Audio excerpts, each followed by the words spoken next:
I oversee 3 restaurants, Juno the Peacock, Allelo, and Pluma. I'm the culinary director for all operations. I'm also the executive chef of Allelo. Part of the job as a culinary director is to make sure that we are staying concept correct on our menus for all 3 concepts, being Pluma, Central American, Juno the Peacock, Coastal New American, and Allelo, Mediterranean Aegean. My job is to make sure all operations are functioning properly and create an environment where our chefs are comfortable being unique and creative. I feel like St. Petersburg wasn't really paid attention to much in the past. A lot of the restaurants really didn't have to try too hard to be busy because of the location. No matter how good the restaurant was, they were going to be busy because of where we are in the tourism. That's kind of shifted now. The pressure for the culinary scene to kind of elevate their game is on. Yeah, every day I typically will start in one restaurant, make sure everything's running smoothly there, then I'll move on to the other 2 concepts, and then I tend to circle back. So my day starts at Allelo. Today we're making pasta. One thing that's definitely we're well known for at Allelo is the house-made pasta. We make extruded pasta, like we have the radiatori over here, which is great. And then we also do stuffed pastas.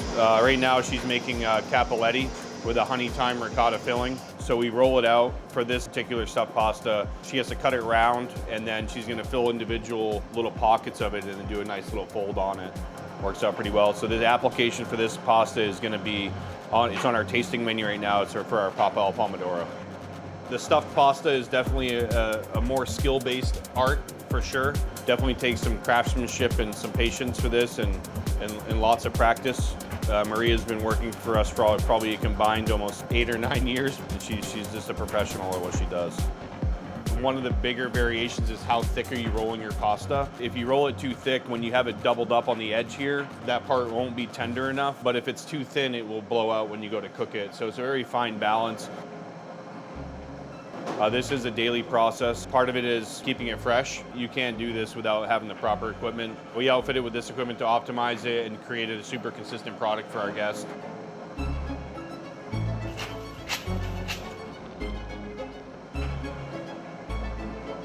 We sell pretty much all of our pasta within a day or a day and a half. We make pasta probably 6 days a week. So this is the cappellettis, the honey thyme ricotta cappellettis that Chef Maria was making earlier. Chef Miguel, we got our Papa al Pomodoro with the cappellettis in there. Comes up to the pass. We finish with the black volcanic salt. It's our toasted brioche croutons. Nice little crunch throughout while you're eating. One of my favorite parts. And we're gonna finish with some of this beautiful basil. Classic pairing, tomato basil, plus with the ricotta filling. Everything goes really nicely together. Right now, this dish is offered on our tasting menu only, but we've had such positive feedback from our guests that we want to put it on our regular menu. This is one of my favorites that we're going to be preparing today is the Octopus Melon. It's a very popular dish on our menu. It's in our shared dishes. We sell a ton of octopus. We probably sell well over 20 orders a night. This activity happens a couple times a week at least. And what you do is you season it liberally with salt and you just give it a good massage, kind of get it worked in here. You're kind of doing a quick cure on it. So at the core of our concept, we're a Mediterranean Aegean concept. So we like to stay concept correct. We import this octopus from Spain. They're known for their octopus. This is gonna be a quick blanch on this.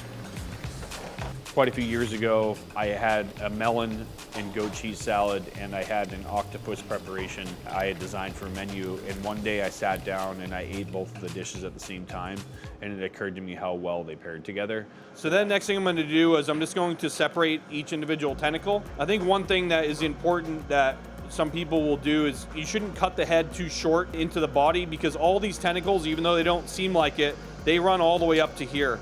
And if you cut your head short, you will cut into the fattest and best part of your octopus. So we have our 8 tentacles all separated out. So what we're gonna do is add them all into the bag. And then for me, because we're about to vacuum seal this, I do like to spread out the aromatics that I have put inside the bag, so it does have more of a uniform contact.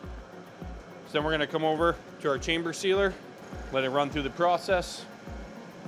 So now that the octopus is vac sealed and in the cooler, the next step for the dish is to prepare our watermelon. We're gonna compress it with basil and Fresno to kind of pair the whole dish together. You see how tight that is? So it is forcefully injecting the flavor of the peppers and the basil into the melon, and it's gonna sit like this until later on tonight. I'm gonna jump over to Juno the Peacock and check on them for the day. Our owners are good enough to donate their golf cart to the cause of keeping me from running down the alley. The first week that we purchased the space at Juno, that first day, I did 17 miles in between the two restaurants. We decided it's probably a good idea to get a golf cart and allow us to facilitate going back and forth.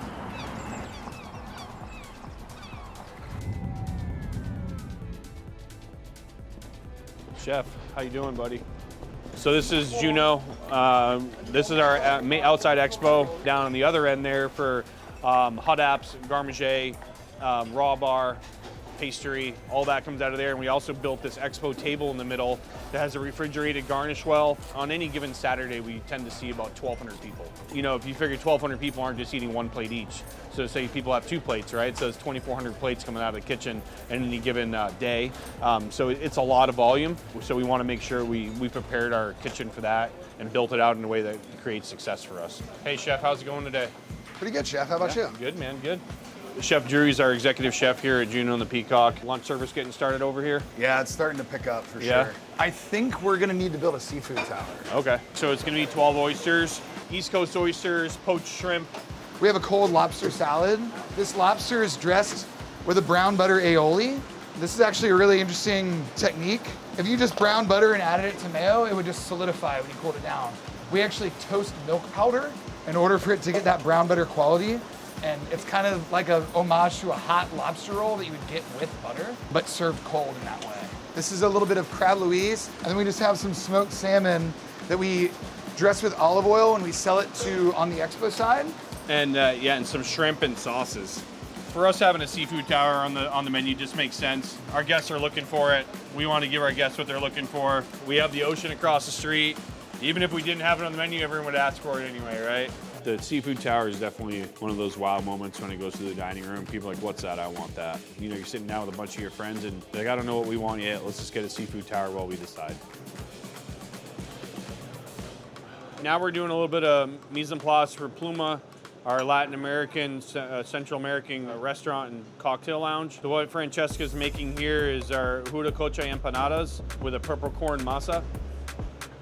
So it's one of our top sellers in there. People love this dish. And then the filling is going to be Huitlacoche, so it's the corn fungus, corn, cilantro, onion, all cooked down with some mozzarella inside the empanada here.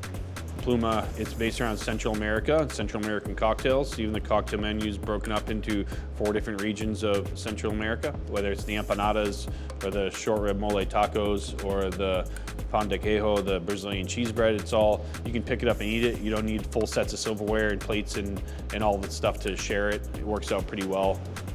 Everything's looking good here. We're gonna go back to Allelo and make sure we're ready for service there. Yeah, so now we're getting ready to plate up the octo. So we have our watermelon that was compressing from earlier. Nice and beautiful, nice deep color. So I like to do nice cuts on this so it can be placed well on the plate. Little cubes, 1 inch by 1 inch. Then we're gonna take some of our plumped currants or hydrated currants, a little bit of that orange juice, goes right in there. This is gonna be a whipped goat cheese chev. Okay, so we like to keep our plating somewhat organic, natural. I want people to know what person made it. It's like putting stuff on a plate and letting them fall the way they fall. Then for the octopus, I like to have the octo somewhat in kind of its natural shape.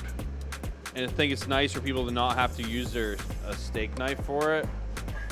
Then we usually finish with a little bit of Aleppo. And that's the dish for that one. So I'm gonna start breaking down the Wagyu for our tasting menu that we're running right now. At the end of the day, we're Mediterranean and Aegean concept, but we want the best for our guests. If that means I have to get beef from Japan, then that's what I'm gonna do. I'm gonna cut all this trim up and I'm gonna render it down and so I have the clarified Wagyu fat that I then use to sear this piece of meat in later on when we pick it up for service. For this dish, it is accompanied by a beautiful seared scallop from the East Coast. and we will actually sear that scallop in the beef fat as well. This dish is going to be plated up with potato boulangere, so it's seared braised potato. We braise it in a rendered stock, and then we also have asparagus, chanterelle conserva, pomegranate huckleberry gastrique, as well as a duck fat vinaigrette. Our portion for a guest is typically around 3 ounces. We've had some really great feedback on this dish on the menu. It's nice to have high quality products to work with, high quality stuff for our staff to sell. So I'm gonna prep the lobster special now. When you cook a lobster naturally like a shrimp, the tail curls like this. Some chefs will stuff a skewer through the body to keep the tail straight. So when it's poached and it comes out cooked, it's straight. I found a good method that if I tie 2 lobsters together, then the tails stay straight because they're pushing against each other when they cook. When they come out, the lobster's tails will be straight for presentation. So we're just gonna put it in, it's at 212 right now, full steam. We'll let that run for 12 minutes and then we're gonna cook the claws for 2 more minutes. I'm from Maine, and so I feel obligated to represent lobster well on our menus. At Juno, we have a New England lobster roll along with lobster bisque. And down here we have the lobster cocktail that we've been featuring. I think it kind of sets us apart from the other businesses here in St. Pete. I'm just gonna cut these strings off. You see how the tail stayed nice and straight, which is great. This tail, if I hadn't tied it, would be curled up in a complete circle right now. See how straight that tail is? These will need to sit in here for a little while to get them nice and cold before we start cleaning them. Okay, so one thing I like to do for presentation-wise on these, I like to serve it inside the shell. What I'm gonna do is I use ice water here, and I use the same water over and over again for this, just because then I have lobster flavored water. I'm not rinsing the flavor of my lobster away. The green parts are the liver. Where I'm from, we call it tamale. And if you were having a lobster bake in Maine with my family, all the old aunts would be like collecting all the tamale from everybody and to make salad dressing out of it. For this one is I'm going to shell out the arm, knuckle, and claw. I personally feel like the knuckle is the best part of the lobster. It's the most flavorful and it's super tender. What I'm gonna do with that is I'm just going to then cut it in half and I'm gonna set it back underneath in the body there. This is pretty special to do it like this. It is a little bit labor intensive, as you can see. You can't buy this pre-done like this. You know, if you get this in a restaurant, it's because someone like me or Chef Tim has stood here and done this work to make sure you have that for your guests. Nowhere else in St. Pete can you get lobster like this. We usually only have 3 or 4 orders at a time because we do want to prep it, sell it that night, get more fresh lobsters tomorrow, prep it, sell it that night, and just keep it super fresh.